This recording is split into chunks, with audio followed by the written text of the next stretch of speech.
Queridos televidentes, nos encontramos en un nuevo programa de Francisco Reconstruye tu Iglesia. Y podemos echar una rápida mirada a lo que ha acontecido en la Iglesia, en el mundo, en este último tiempo. Ha estado clarísimamente marcado por un par de acontecimientos nacionales. Primero, el terremoto y la seguilla de réplicas que, según los entendidos, nos van a acompañar un buen tiempo. Una primera lectura a raíz de la fe y a partir de la fe es justamente que nuestras vidas dependen de Dios, cuelgan en las manos de Dios. La providencia tiene el timón de la barca. Y en ese sentido, reflotar, renovar las confianzas en el Señor y una clara invitación también de Dios a renovar la solidaridad. Estos eventos, estas catástrofes, los terremotos, ponen en evidencia nuevamente o dejan, ¿no es cierto?, a la intemperie cuánta pobreza se esconde detrás de muchas aparentes, ¿no es cierto?, fachadas de bienestar, como ocurre en Coquimbo, como ocurrió en buena parte del norte, la cual estos terremotos lo colocan en evidencia que muchos chilenos, nuestros compatriotas, sufren aún mucha pobreza. Bueno, la solidaridad nos debe acompañar una buena parte del tiempo, no solamente las catástrofes, sino que es una tarea de toda la vida. A nivel internacional, lo que ha ocurrido con la visita del Papa. Una primera lectura de las muchas que estamos haciendo, está recién terminando la visita al Papa. Primero, la visita a Cuba, una inyección de vitalidad, de esperanza para un pueblo aún muy limitado en sus libertades públicas y privadas. Ha habido ya un pequeño cambio, se ven en el horizonte luces de democratización, de apertura, de mayor diálogo, de encuentro con el mundo, de renovación también de los poderes públicos. Es de esperar que sea así, pero y en la perspectiva eclesial, sin duda una revitalización de una iglesia muy sufrida. La iglesia cubana ha estado siempre lidiando con este juego entre restricción de libertades y una pequeña apertura. Por de pronto ya hace un tiempo atrás, desde la visita de Juan Pablo II, hace muchos años atrás, ya de ahí se ofreció a la iglesia mayor uso de los espacios públicos. Se pudieron hacer, por ejemplo, peregrinaciones, la celebración de Navidad, la celebración de Semana Santa, en espacios públicos, no solamente reducidos a las iglesias. Una primera apertura. La segunda vino a través de los medios de comunicación. La misma iglesia pudo también sacar diarios, periódicos, mantener una pequeña radio, en fin. Y luego, ahora ya una inyección definitiva, la iglesia puede nuevamente entrar en los colegios, universidades, puede ofrecer clases, por ejemplo, de religión, de cultura religiosa, en tantas partes, cosas que antes no se podía hacer. Es de esperar que esta seguidilla, aumento de libertades públicas continúe y que finalmente Cuba encuentre la democracia que tanto necesita y que la va a potenciar y la va a inyectar, catapultar hacia un diálogo real con todo el mundo occidental. También hay que decir y recordar que el mérito del encuentro y renovación de las relaciones diplomáticas con Estados Unidos son del Papa Francisco, así lo dijo Obama el año pasado. Recordó, lo dijo expresamente, la renovación de las relaciones diplomáticas con Cuba son en buena parte gracias a los buenos oficios del Papa Francisco. Continuamos el viaje del Papa Francisco a Estados Unidos, Washington, Nueva York, Filadelfia. Primero Washington visitando la Casa Blanca, la recepción de Obama, su familia, un séquito y una gran cantidad de personas de casi representando a todo el espectro religioso y político norteamericano. Un gran signo también, ¿no es cierto?, de encuentro y diálogo con este país que es un verdadero continente y en el cual están representadas todas las culturas del mundo. Luego, la visita al Congreso, un punto muy importante. Se ha subestimado la visita al Congreso del Papa. ¿Por qué es tan importante? Primero, porque le habla a los representantes de todo el mundo político norteamericano. Fue invitado por el presidente del Congreso norteamericano, que es católico, pero representa solamente el 25% de Estados Unidos y los congresistas católicos son solo el 20%.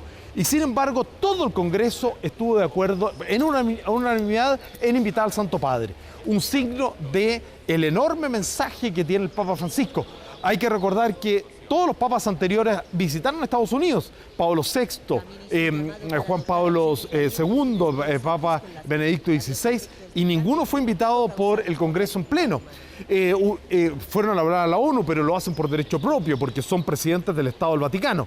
Pero aquí es una invitación expresa al Papa Francisco. No significa que sean mejores, pero sí sin duda que el mensaje del Papa Francisco sin duda ha calado muy hondo en el pueblo norteamericano y concretamente en la clase política norteamericana. A pesar de que el Papa Francisco tiene un mensaje muy duro con respecto a las políticas internacionales norteamericanas, particularmente las políticas de paz y en segundo lugar las políticas en relación al medio ambiente.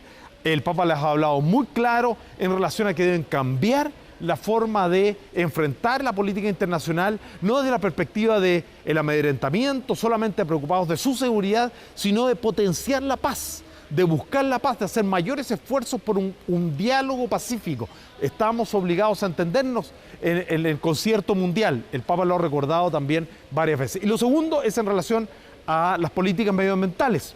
Estados Unidos consume el 25% de la energía que se produce en el mundo y es culpable de prácticamente también entre el 25 y 30% de toda la polución mundial la produce Estados Unidos. Pues bien, tienen que cambiar su forma de vivir, una vida más austera, menos consumista, de menor derroche, de mayor ahorro de energía, para que efectivamente todos los habitantes del mundo podamos vivir y convivir en este pequeño espacio que se llama Tierra.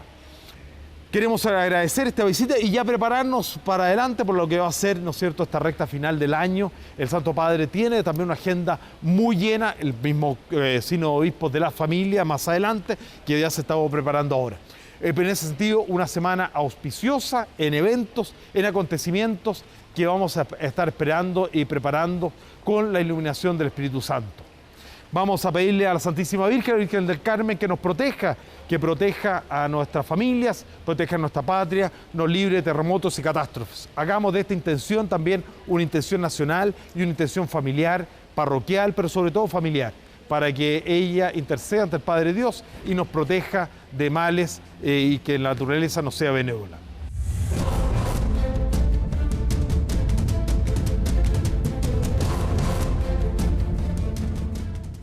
Queridos amigos, tengan ustedes muy buenas tardes. Como es habitual, una gran alegría de estar con ustedes a través de las pantallas de UCB Televisión, a través de los caminos de la Iglesia. Hoy queremos compartir con ustedes una temática que ha estado en boga y que en realidad ha sido muy crítico durante este último tiempo, que es el tema de la vida, sobre el aborto. Y para conversar de este tema me encuentro aquí con el padre Tony Mifsud, sacerdote jesuita y teólogo en moral y además director de la revista Mensaje. ¿No es así, padre? Así es, y buenas tardes. Buenas tardes. Muchas gracias, padre, por estar con nosotros. No, un gusto. Vamos directo a lo que nos tiene reunido aquí en las pantallas de UCB. Algunos señalan y dicen que en el tema del aborto la Iglesia llegó atrasada en el tema de plantear su defensa y de plantear su punto de vista. ¿Cuál es su punto de vista desde el interior de la Iglesia? Yo realmente creo que esa crítica no es correcta, en el sentido de que si uno mira estos últimos 3-4 años, ha hablado la conferencia episcopal, ha hablado el comité permanente y han hablado distintos obispos a nivel individual. Por lo tanto, yo creo que el problema no es que no ha hablado, sino cómo ha hablado quizás, pero que ha hablado, ha hablado.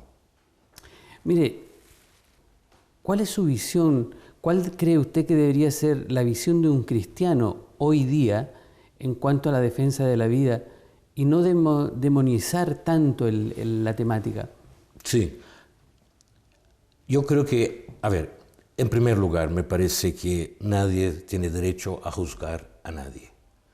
Y en segundo lugar, también yo creo que es muy importante dialogar. El otro puede no estar de acuerdo conmigo, pero tampoco hay que pensar, bueno, entonces él está a favor del aborto. En esa discusión hoy en día yo creo que hay que tomar en cuenta que en general la gente no está de acuerdo con el aborto, la gran mayoría. Lo que está, me parece a mí, como el centro de la discusión, se ha desplazado hacia la mujer y no hacia la vida humana. El tema debe ser la vida humana. Y en ese sentido yo encuentro el proyecto de ley bastante débil porque lo centra sobre la mujer. Aquí el tema es la vida humana.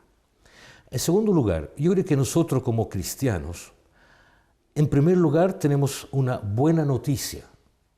Es decir, hay que comenzar proclamando algo y no denunciando algo. Por lo tanto, yo creo que nuestra postura tiene que ser clara a favor de la vida humana. Ahora, obviamente, si me obligan a hablar del aborto, digo así, mira, porque estoy a favor de la vida humana, yo no puedo estar de acuerdo con eso.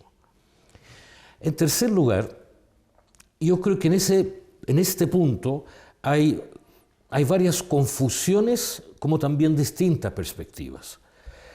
¿Qué nos enseña la biología? La biología, hasta el día de hoy por lo menos, nos enseña que en el momento que hay una fusión entre espermatozoide y óvulo, nace una realidad distinta, un gameto distinto, que se llama zigoto o zigote. Y la biología dice que ahí hay vida humana. Ahora, la discusión no está en eso. La discusión está en si es persona o no es persona. Por lo tanto, en general, los que están a favor del aborto consideran que ahí no hay persona humana. Yo creo que esa división ha sido muy peligrosa, distinguir entre vida y persona. Yo personalmente no estoy de acuerdo, porque entonces ya, ¿cómo vamos a definir persona? ¿Cuándo comienza la persona? Y hay distintas perspectivas. Para mí, como cristiano, el cristiano cree en el Dios de la vida.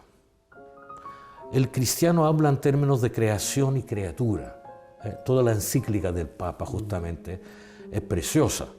Él dice, para nosotros la realidad, la naturaleza, es mucho más que algo objetivo. Él dice, es una caricia de Dios. Y no es exagerado, porque muchas veces nuestra experiencia de fe está muy ligada a lugares de la naturaleza. Un amanecer, un paisaje que nos recuerda a Dios, ¿no? Entonces, para nosotros, creemos que la creación es un don de Dios. Y el primer regalo es la vida. Entonces, eso a mí, personalmente, uno dice, bueno, entonces yo tengo que respetar la vida. Y por eso no estoy de acuerdo con el aborto. Mi debate, más bien, es porque algunos dicen, no, en los primeros meses hay algo. Yo digo, no, hay alguien. Entonces, volviendo atrás, ¿no? Es decir, yo creo que aquí lo que hay son perspectivas distintas. Yo creo que nadie, digamos, va a estar de acuerdo con matar a un ser humano. Pero el problema es cómo llegan a eso. Y creo que llegan a eso porque dicen, no, aquí hay algo, no alguien. Y yo creo que eso también es muy peligroso también, ¿eh? Porque esa separación entre vida y persona, el día de mañana puede afectar otras dimensiones. Entonces, un enfermo es algo o alguien. Entonces yo creo que nosotros, nuestro rol como cristianos, es defender la vida. Defender la vida es defender al débil. Defender la vida es defender la calidad de la vida.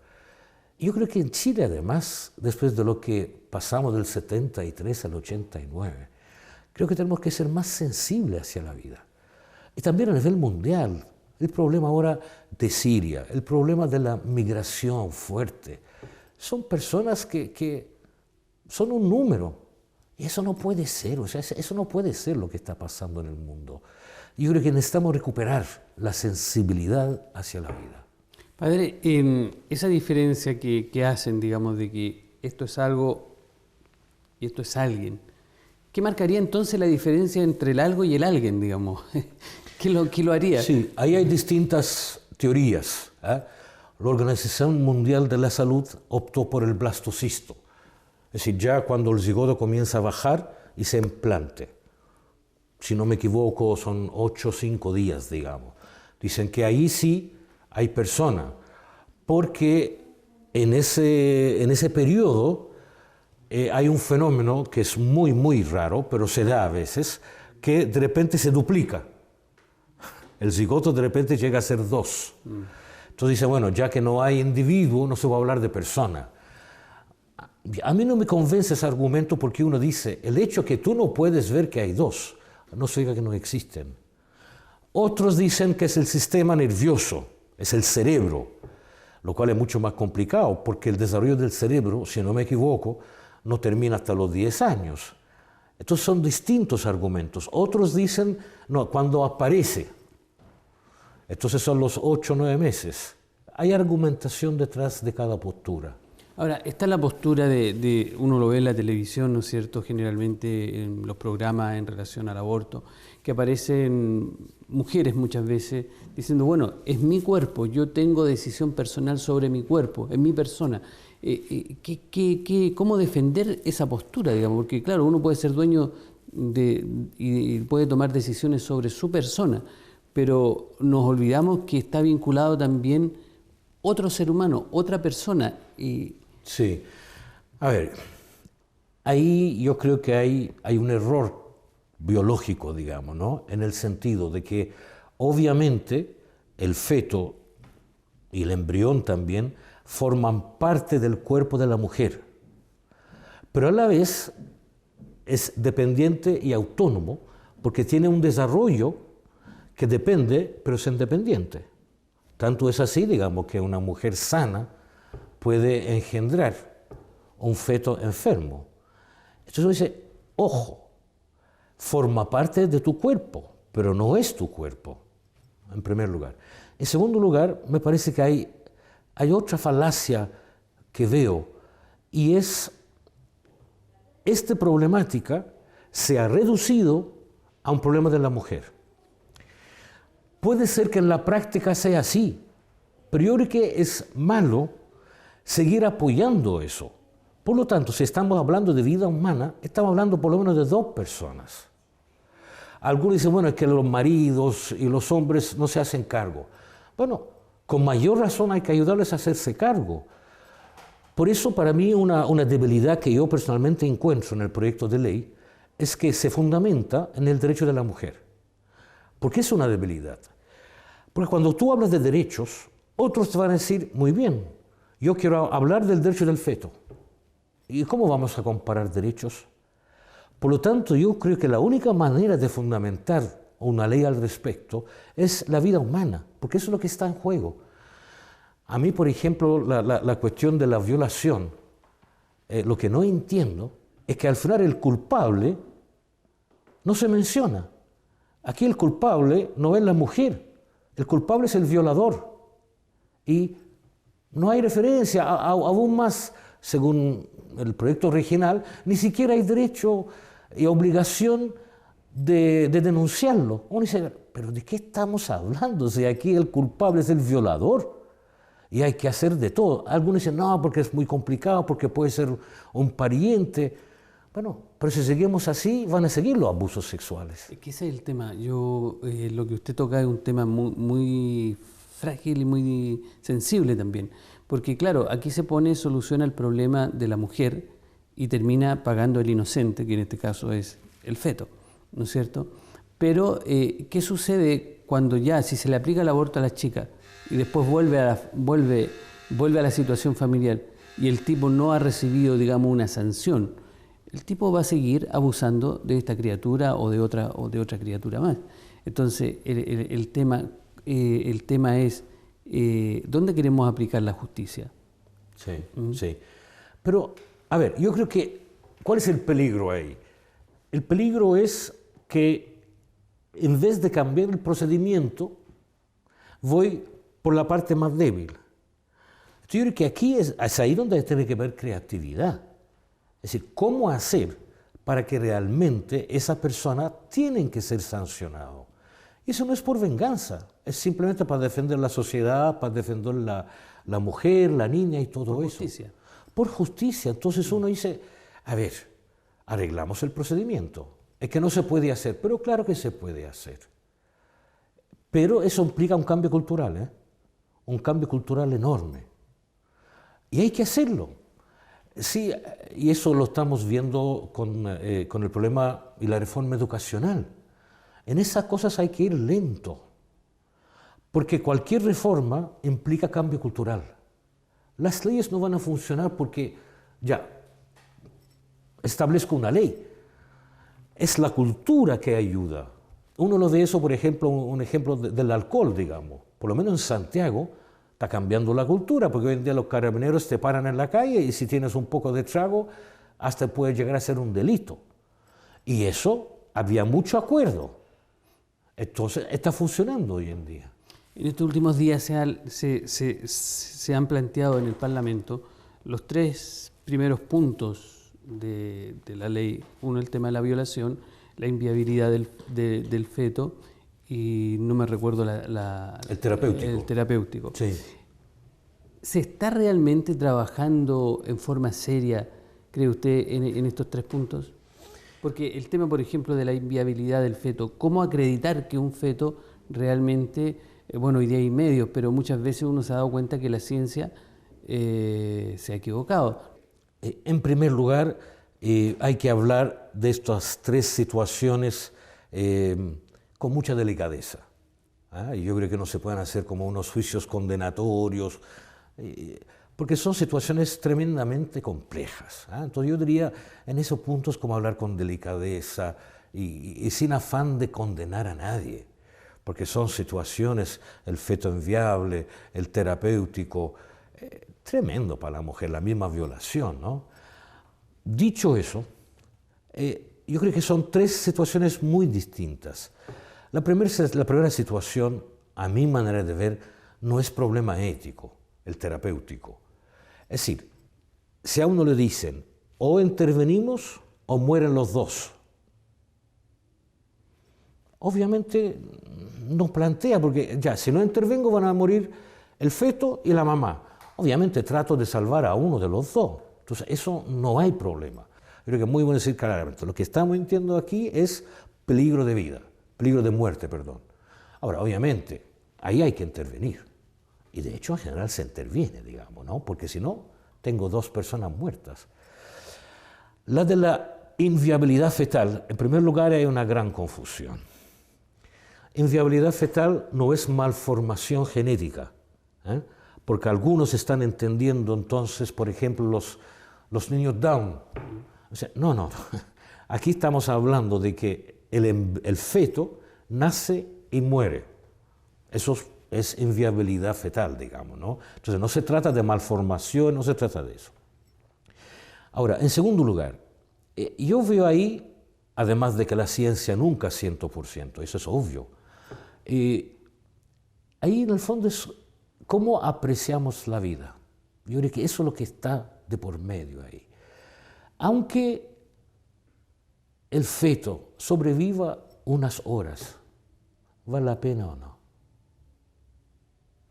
Sin quitar el dolor que uno sabe y presume, digamos, ¿no?, que tiene la mamá y el papá. Pero el dolor nunca ha sido criterio ético. Es decir, a ver, para explicar eso, no voy a hacer, digamos, un himno al dolor, no, sería absurdo eso, ¿no? Pero hay cosas dolorosas, pero que son buenas. El dolor forma parte de la vida. Y, por ejemplo, los papás, cuando se van los hijos, me imagino que hay un poco de dolor también, ¿no? Es como una segunda separación, pero es bueno eso. Entonces yo creo que hoy en día estamos un poco en una filosofía hedonista. Solo lo que me da placer es bueno. O sea, ojo, la vida no es así. Es decir, alguien que va a la universidad, un instituto técnico, tiene que sufrir los años de estudio. Eso forma parte de la vida. Entonces yo creo que también aquí hay algo cultural que estamos haciendo muy mal. Porque los niños crecen no enfrentándose a la vida que va a haber dolor. Entonces, habiendo dolor, sí, es verdad. Es difícil, sí, es verdad. Pero si yo aprecio la vida, estoy dispuesto a llevarla hasta el final y las pocas horas. Pareciera que el proyecto, o en realidad la situación del aborto, muchas veces va en desmedro de la mujer en cuanto al sufrimiento.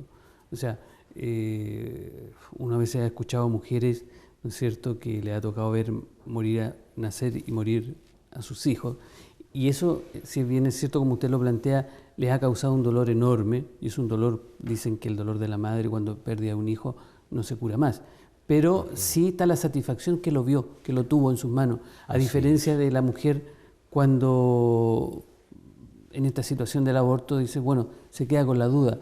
Sí. El tema es cómo, como iglesia también nosotros, debemos hacernos responsables, como sociedad, hacernos responsables del dolor de esa mujer. A ver, yo diría, en primer lugar, está nuestra fe. Si la fe es auténtica, ayuda mucho. Me ha tocado acompañar a algunas mujeres. Y si creemos en la vida eterna, el aborto hace desaparecer, pero sigue con vida, una vida distinta que no conocemos, ¿no? Entonces el ser humano no tiene tanto poder de que lo destruye y nunca más, ¿no? En la fe no creemos eso. Entonces también ahí, para las mujeres que abortan y que quedan como muy mal, yo creo que hay que recomendarles que hablen con su bebé. Nosotros creemos que está. No sabemos mucho, porque claro, nos trasciende esa cosa. Pero o creemos o no creemos. Yo creo que eso, quizás con los años también, ¿no? Uno llega a esa conclusión. Es creer o no creer, no en el medio. Y si uno cree, cree en la vida eterna. Y cree que el Padre se la puede mucho más que nosotros. Y que esa guagua está al lado del Padre. Y que la mujer lo va a ver el día de mañana. La mujer y el papá también, ¿no? Es decir, no lo ves, pero nosotros en la fe creemos que Él sigue viviendo de otra manera. Y eso es muy sanante. Y eso no es como una consolación tonta, no lo es. ¿Creemos o no creemos? Jesús dijo, ¿no? Yo voy antes y les voy a preparar una casa, en la casa de mi Padre. Entonces, para mí ese feto embrión está en la casa del Padre. ¿Y qué sucede, por ejemplo, que nos encontramos frente a una sociedad pluralista en pensamiento, ¿no es cierto? Y donde éramos hace muchos años atrás, mayoría los católicos, pero no creíamos porque éramos el 80%, el 90%. Hoy día nos encontramos que no somos mayoría, no somos mayoría. Y hay un sector que no es creyente, no tiene el don de la fe, o es agnóstico o es ateo, y el otro sector sí es creyente. Pero viene este sector, que es el sector iglesia, y el otro sector se ve como que me impone a mí el creer esta realidad. Y lo vemos. Lamentablemente hay gente con muy buenas intenciones de movimientos pro vida, ¿no es cierto?, que hacen lo suyo, pero plantean una visión a veces satanizada de esto, muchas veces causando un doble dolor, porque si bien es cierto, hay mujeres que les ha costado mucho asumir su realidad por un aborto practicado, etcétera, etcétera, ¿no es cierto?, dentro de las manifestaciones le recordamos a la mujer de nuevo este dolor, que en vez de dejarla con la sensación de sanación. Entonces, ¿cómo como iglesia trabajar este tema, mostrando un sentido de sanación y de vida? Sí, no, me parece que es un punto muy, muy importante. Yo creo que ahí es un punto de perspectiva que es preciso cambiar y que se acerque más al Evangelio. Para nosotros el Evangelio es clave, no como libro en sí, sino como la vida de Jesús. Y uno ve que Jesús acogía a la gente, a la adúltera. Según la ley judía tenía que matarla. Y Jesús dice, no hay que matarla. Es interesante porque ellos dicen en nombre de Dios. Y él dice, yo en nombre de Dios digo que no hay que matarla. Obviamente después le dice, ojalá que no sigas así, ojalá que mejores. Entonces yo diría que el Evangelio nos enseña, en primer lugar, a acoger a las personas, especialmente a las personas que sufren. Y eso el Papa Francisco lo ha repetido por todas partes, con esa cuestión de la confesión del aborto, y ahora también con las nulidades matrimoniales. Es decir, tenemos que mostrar misericordia. Eso no es algo secundario en la fe, eso es algo esencial. Nosotros creemos en un Dios misericordioso, por lo tanto nuestros gestos tienen que estar llenos de misericordia. Misericordia no significa que yo justifico. Yo puedo no estar de acuerdo con la otra persona, pero igual voy a ser misericordioso. En segundo lugar, yo creo que el diálogo es muy importante. Aquí, lamentablemente, uno ve en el país, ¿no? Es decir, funcionamos a través de descalificación a nivel político, social, valórico. Eso no conduce a ningún lado. Yo creo que el diálogo significa que dos identidades están dispuestas a hablar y escucharse. Entonces el diálogo no es llegar a un consenso fácil, ya, pongámonos de acuerdo. No se trata de eso. Sino yo tengo una identidad, tengo una postura. Yo creo en mi postura y la voy a presentar al otro. Pero en ningún momento se lo voy a imponer. La fe es libertad. La fe no es imposición. Entonces yo creo que también me parece muy importante escuchar al otro, tratar de ver, mira, yo creo que en eso tienes razón, pero sigo pensando igual. Es decir, ese es el diálogo, ¿no? Y por último, yo diría, aquí lo importante también es tratar siempre de ver cuál es lo positivo del argumento del otro, aunque no esté de acuerdo. Porque solo así se puede dialogar. Si no estamos sobre dos niveles muy distintos y al final nos descalificamos, etc. Entonces yo creo que el diálogo significa, a ver, escucho al otro y digo, mira, sobre ese punto me parece muy razonable. Es decir, ¿quién va a negar que son situaciones tremendamente dolorosas? Y eso lo compartimos, lo que estamos de acuerdo y lo que no estamos de acuerdo. Ahora, ¿podemos llegar a una conclusión distinta? Por supuesto, pero no nos dejamos de respetar, porque si no, realmente vamos a ver unas... Yo creo que hoy en día la sociedad, curiosamente, es más intolerante que antes, aunque parezca al revés, ¿no? Porque en el fondo, si tú dices, mira, no, yo defiendo la vida, eres conservador.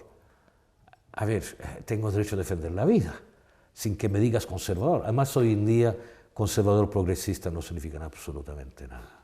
Ya son otras categorías. Se mezcló todo. No, claro, ¿qué significa conservador? ¿Qué significa progresista? En el fondo, el progresista puede progresar si conserva algo, ¿no? Y el conservador, si no se abre al futuro, es simplemente relevante. ¿Usted cree que carecemos también dentro de las, porque uno lo ve dentro de las comunidades parroquiales, como que estos temas no se quieren tocar con nuestra gente? Entonces, finalmente llevamos a la gente a la ignorancia. Y finalmente la gente se queda con lo que la televisión le entrega. Lo hemos visto recientemente con el anuncio del Papa en relación a la absolución del aborto, del pecado del aborto, ¿no es cierto? En que toda la gente dice en el fondo, miren, este Papa es bueno porque permite perdonar a los que se han hecho abortos. O sea, todo lo demás fueron todos malos. Entonces, finalmente nosotros hemos sido los culpables. ¿Usted cree que carecemos de una pastoral sana, abierta, de una mentalidad más abierta? Porque son temas importantes. Lo vimos con el tema del divorcio, años atrás, y así otros temas más. La homosexualidad tampoco. Tampoco. No, claro. A ver, yo creo que es muy importante. Dejemos de tratar a la gente como niños. Porque si tú tratas a alguien como niño, se va a comportar como niño.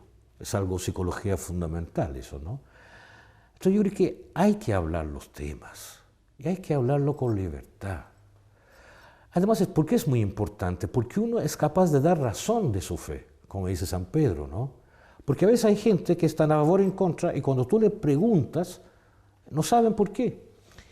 Nosotros el mes de abril, el Centro de Ética de la Universidad Alberto Hurtado, hicimos una encuesta sobre el aborto. Encuestamos a 500 personas. Es una encuesta indicadora, no representativa. Pero nosotros dijimos, mira, nosotros presumimos que la gente sabe de lo que está hablando. Pongamos en duda eso. Entonces, la primera pregunta era la diferencia entre anticoncepción y aborto. El 11% no sabía cuál era la diferencia. De ese 11%, el 60% eran mujeres, lo cual a mí me impactó mucho más. Es decir, a veces hablamos sin saber. Yo sé, pero a ver, ¿cuál es la seriedad? Preguntamos cuántas personas encuestadas habían leído la ley sobre el aborto. 20%. Y no tenían idea. Preguntamos sobre la opinión de la Iglesia al respecto. Tampoco el 60% no sabía. Entonces, hoy en día estamos viviendo una época muy light. Es decir, hasta en los medios, ¿no? Con todo permiso, digamos, ¿no? Hay opinólogos. O sea, a ver, hoy en día la opinión, no, yo quiero un experto que me enseñe. O a veces el político se pregunta de todo y el otro contesta de todo. O sea, pero a ver, hoy en día es imposible saber de todo. Yo creo que nos falta una cierta seriedad hoy en día para que mis juicios realmente sean míos. Escucho a otros, le doy vuelta en la cabeza. Hoy no pensamos. Yo creo que los medios tienen que presentar hechos. Ahora, es muy difícil presentar un hecho objetivo, pero eso tiene solución. Tú presentas hechos y después llama a 3 personas, expertos, desde distintas perspectivas me van a explicar. Pero yo creo que nos falta seriedad hoy en día. ¿cuánta gente ha leído o sabe exactamente de qué trata la reforma educacional? Todo el mundo va a decir, se trata de la gratuidad. Dice, sí, pero no solo. Aún más. La gratuidad sin la calidad, estamos perdiendo el tiempo. Y sin embargo, ¿de qué se habla? De la gratuidad.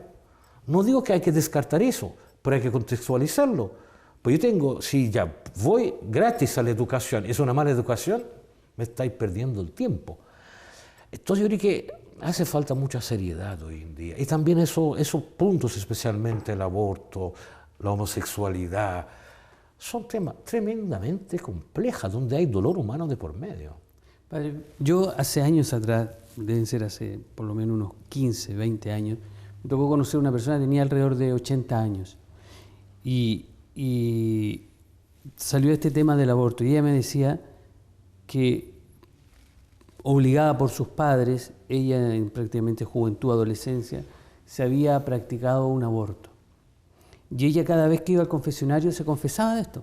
Entonces, ¿estamos preparados como iglesia para acompañar a la gente? ¿Cuál debería ser nuestra misión, digamos? No solamente ustedes como sacerdotes o los seminaristas, también nosotros los laicos, de poder acompañar a la gente en este dolor. Yo en ese caso concreto le diría a esta mujer, está bien, confiésalo una vez, digamos, ¿no? Que lo importante es como mostrar arrepentimiento y recibir la absolución. Pero la segunda vez, pídele perdón a la guagua, no al confesor. Al confesor basta una vez. Pídele directamente a tu guagua perdón. Es decir, más allá de los ritos, hay algo profundamente humano desde la fe, ¿no? En segundo lugar, tener buena información. Yo creo que también es muy importante, porque a veces se piensa que la ciencia es mágica, y la ciencia no es mágica.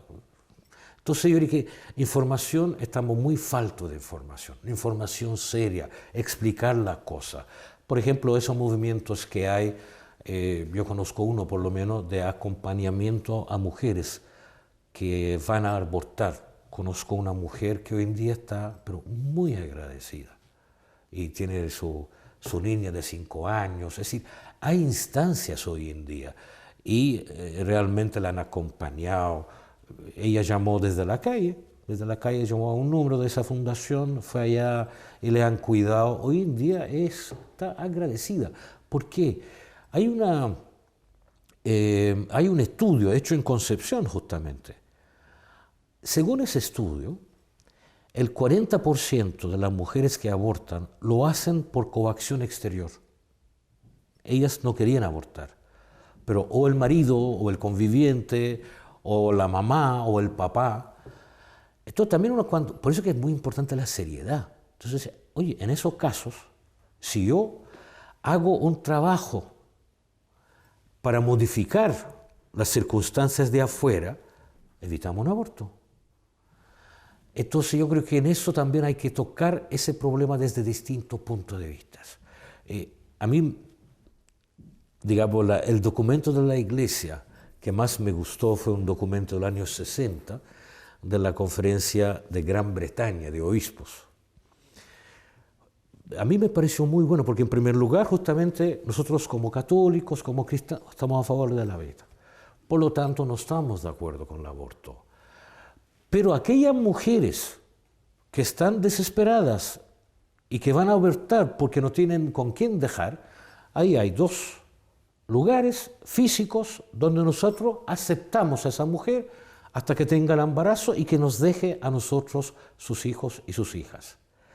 Eso es lo que nos hace falta como iglesia, ser más propositivos. Me encantó el Papa ahora, por ejemplo, que dijo que cada diócesis de Europa ojalá que acepte un refugiado. Y ahora justamente la conferencia de obispos europeos están juntados justamente ahora para ver cómo van a arreglar eso. Eso nos hace creíbles, porque es verdad, nos interesa eso. Yo digo que ojalá, a veces hablamos mucho, creo yo, ¿no? Como iglesia, tenemos que hablar menos y hacer más gestos. Padre, el tiempo se nos va acotando, pero yo no quiero terminar sin antes Francisco nos ha sorprendido como buen jesuita y nos seguirá sorprendiendo, yo creo, ¿no es cierto?, con este anuncio del año de la misericordia. Nos preparamos a partir del 8 de diciembre, parte del año de la misericordia. Sí. Pero, ¿qué es lo innovador de esto de que en la Iglesia se perdone, ¿no es cierto?, a aquellas personas que han abortado, etcétera, etcétera? Que no es nuevo en la Iglesia, pero hay algo innovador. Sí, porque en el derecho canónico hay algo... A ver, comenzamos antes mejor. Quien tiene la plenitud del sacerdocio es el obispo. Él tiene todas las potestades sobre su diócesis. Solo el Papa tiene potestad sobre todas las diócesis del mundo. Esa es la diferencia entre un Papa y un obispo. Ahora bien, nosotros los sacerdotes, nuestra misión es ayudar al obispo. Entonces, algunos pecados que se consideran graves, y una falta contra una vida humana siempre fue considerado grave, porque creemos en el Creador, se reservan al obispo, justamente por la gravedad, digamos. Ahora bien, el obispo puede delegar esa potestad. En general suele ser delegado en párrocos, por ejemplo. Pero eso depende del obispo correspondiente. Ahora, lo que hace el Papa, y tiene poder para hacerlo, delega durante este año ese poder de absolución de un pecado reservado a todos los sacerdotes. Lo que hay detrás de eso es la gravedad, es decir, porque nosotros consideramos que es algo muy grave eso. Entonces lo que está diciendo es, hagamos un gesto para que realmente cualquier mujer que tiene ese peso, que vaya a cualquier sacerdote, y el sacerdote puede absolverla. Es un gesto, lo que estamos hablando, un gesto de misericordia. Como ahora también con los procesos de nulidad. Es un enorme cambio, porque hasta el día de hoy eran 2 procesos, y si empatan los procesos hay que ir a Roma. Entonces se alargaban mucho. Entonces el Papa dijo, cuando son casos sin mayor complejidad, es un solo proceso, lo cual lo acorta. Pero además dijo, el juez es el obispo. Entonces la decisión no tiene para qué ir a Roma, sino es el juez, es el obispo que toma la decisión porque debería conocer su gente. También es misericordia eso. Y llamar a ser pastor también. Es que, como acaba de decir el Papa Francisco ayer, él dijo a los sacerdotes nuevos, etc., dijo, mira, el sacerdote que no es capaz de mostrar misericordia, que haga trabajo administrativo, porque no sirve como sacerdote. Más claro el agua. Y quizás también un poco para que no... Sí. Es decir, misericordia no significa ser imbécil. O permisivo. O permisivo, tiene nada que ver eso. Es decir, es ser objetivo, ser real. En eso sí está mal. Sí. Pero no es el fondo del mundo. Es decir, ahí lo importante es, bueno, ya, ahora trata de superar eso. Es decir, más que mirar el pasado, mirar el futuro y abrir caminos de vida. Mostrar la verdad con transparencia y misericordia. Siempre. Padre, muchas gracias por haber compartido con nosotros. Ha sido muy interesante, pero el tiempo ya nos fue. Está bien. Queridos hermanos, quiero agradecerles una vez más que hayan estado con nosotros y llamarlos, como el Padre nos mencionaba, ¿no es cierto?, el deseo del Papa Francisco, hacer una iglesia acogedora y hacer una iglesia misericordiosa. Para eso estamos y para eso nos ha puesto el Señor aquí en medio de los hombres. Si Dios quiere, nos encontramos a través de las pantallas de UCB Televisión este próximo domingo a través de los caminos de la iglesia. Que tengan un muy buen domingo.